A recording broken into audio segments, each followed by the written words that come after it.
utama sholat seseorang itu di mana? Di rumah. Kecuali sholat sunnah, sekali lagi Pak, sangat dianjurkan di mana? Di rumah. Quran menunggu sholat setelah sholat.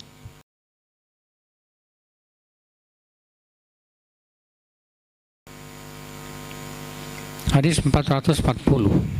Wa an Zaid bin Thabit radhiyallahu anhu anna Nabiy sallallahu alaihi wasallam qala: "Sallu ayyuhan nasu fi buyutikum fa inna afdhala salatil mar'i fi baitihi illa salatal maktubah."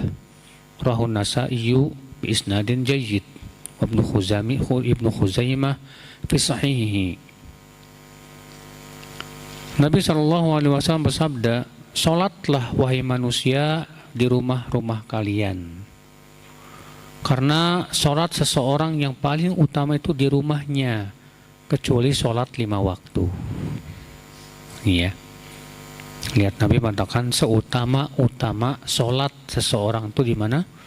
Di rumah, kecuali sholat 5 waktu. Maka untuk sholat 5 waktu yang paling baik, yang paling utama, bahkan itu wajib buat laki-laki adalah di masjid. Ikhwata Islam, ya. Dan anjuran Nabi sallu ayyuhan nas, perintah.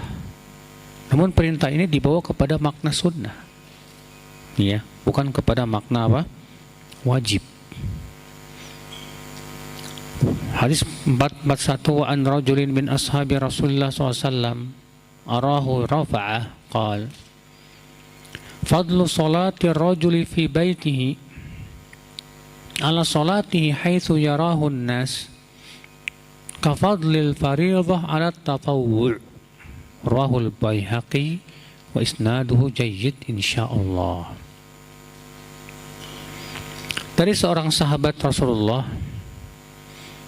dan aku melihat ia memarfu'kannya, iya,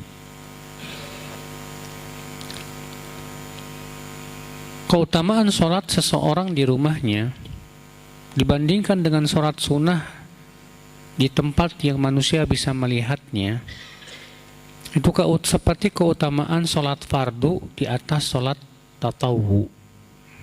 Tatawwu itu artinya sholat sunnah. Di hadis ini sahih tapi mauquf dari perkataan sahabat. Hadis ini menunjukkan Pak, ya, bahwa sholat sunnah, sekali lagi Pak, sangat dianjurkan di mana? Di rumah. Di sini diberikan alasannya, ya, karena sholat di rumah itu lebih tersembunyi, lebih tidak terlihat manusia, sehingga lebih ikhlas. Ini menunjukkan juga anjuran untuk menyembunyikan amal. Ini kalau bisa kita sembunyikan amal kita, Pak. Makanya kata para ulama, sembunyikanlah kebaikan kalian sebagaimana kalian menyembunyikan keburukan kalian. Ya, karena menyembunyikan kebaikan itu menunjukkan keikhlasan, Pak. Adapun memperlihatkan kebaikan sangat tidak aman dari yang namanya riya atau ujub, ya, na'udzubillah. Kita masuk ke bab at-targhib fi intidharis salati ba'da shalah. Anjuran menunggu salat setelah salat.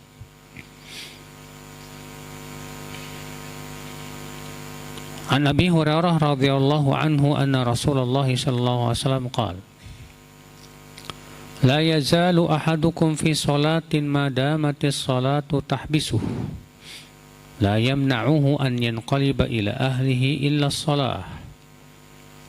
Rahul Bukhari fi asna'i hadithin wa Muslim walil Bukhari in ahadakum fi salatin ma damatis salatu tahbisuhu wal malaikatu taqul Allahumma ighfir lahu Allahumma arhamhu ma lam yakum min musallah aw yuhdits. Fi riwayatin li Muslim wa Abi Dawud qala la yazalul abdu fi salatin ma kana fi musallahu yantadhiru as-salah wal malaikatu taqul Allahumma ighfir lahu Allahumma arhamhu hatta yansarifa aw yuhdits. Qila wa ma yuhdis qala yafsu aw yadrut. Warawahu Malik mauqufan an Nu'aim bin Abdullah al-Mujmir annahu sami'a Abu Hurairah yaqul idza shalla ahadukum thumma jalasa fi musallah lam tazalil malaikatu tusalli alaihi Allahumma ighfir lahu Allahumma arhamhu fa in qama min musallahu fajalasa fil masjid yantadhiru as-salah lam yazal fi salatin hatta yusalli. Dari Abu Hurairah, semoga Allah meridainya, bahwasanya Rasulullah SAW bersabda, senantiasa seseorang dari kalian berada di dalam sholat selama sholat mencegah ia pulang. Artinya selama dia nunggu sholat di masjid, Pak, selama itu juga dia berada di dalam sholat, diberikan pahala sholat. Tidak ada yang mencegahnya untuk pulang ke rumahnya kecuali sholat. Dikeluarkan Bukhari dan Muslim, dan Bukhari meriwayatkan dengan lafaz, sesungguhnya salah seorang dari kalian berada di dalam sholat selama sholat mencegah ia untuk pulang. Dan malaikat mendoakan, ya Allah ampuni dia, ya Allah rahmati dia selama ia belum berdiri dari tempat sholatnya atau berhadas. Dan dalam riwayat Muslim juga, Abu Daud juga, senantiasa seorang hamba berada di dalam sholat, ya, selama dia masih berada di tempat sholatnya, menunggu sholat. Dan malaikat mendoakan, Allahumma ighfir lahu, ya Allah ampuni dosanya, ya Allah rahmati dia sampai ia pergi atau berhadas. Lalu ditanya, apa maksudnya berhadas? Kata Abu Hurairah, itu kentut, buang angin.